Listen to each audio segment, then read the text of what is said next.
Our Tree Named Steve by Alan Zweibel and illustrated by David Kitrow. So this week we're looking at this letter. Can somebody tell me what letter that is? It sounds like S. So Our Tree Named Steve. Dear kids, a long time ago when you were little, Mom and I took you to where we wanted to build a house for us to live in. But in order to build there, men had to come and clear the land. Oh, there's the S again, it says sold. So when they say clear the land, that means they have to make some space for the house. I remember there was one tree, however, that the three of you couldn't stop staring at. Adam thought it was crying. Lindsay said it looked nervous. And Sari, who was only 2 years old, couldn't pronounce the word tree and called it Steve. I love you, Steve, she kept saying. And then Adam and Lindsay started saying it. And before too long, Mom and I got the hint and asked the builder to please save Steve. The day we moved in, Steve was there to greet us. He quickly worked his way into your lives as a swing holder. There's another S. Target, third base, hiding place, jump rope turner. And whenever our dryer broke down, it held our underwear with pride. Yes, right there in the center of our yard, this weird-looking tree grew to become the center of our outdoor life. Through all our barbecues, campouts, dance parties. Or when Adam and Lindsay started getting crushes on the kids next door, Steve adjusted to our every need.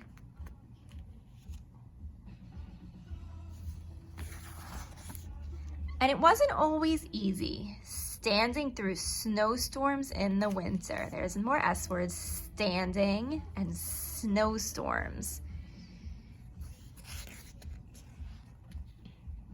Or when Uncle Chester napped in the hammock, couldn't possibly have been fun.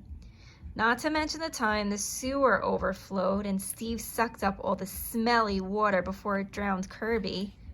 There's more S words, sewer, Steve, sucked up, and smelly.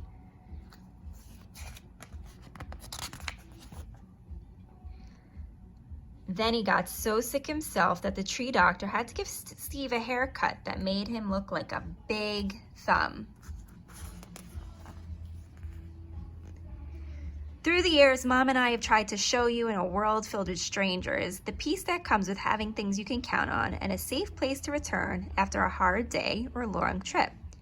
There's more S words, show, strangers, and safe. Which brings me to the point of this letter. Last week, a storm hit our area.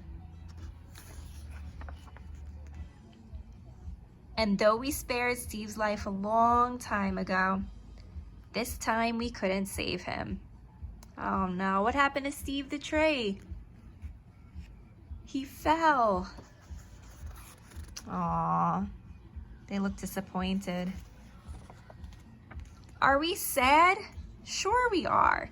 But even in his final moments when he could have fallen on our house, Sari's swings, Kirby's house, or Mom's garden, Steve performed his last trick and protected us all to the very end.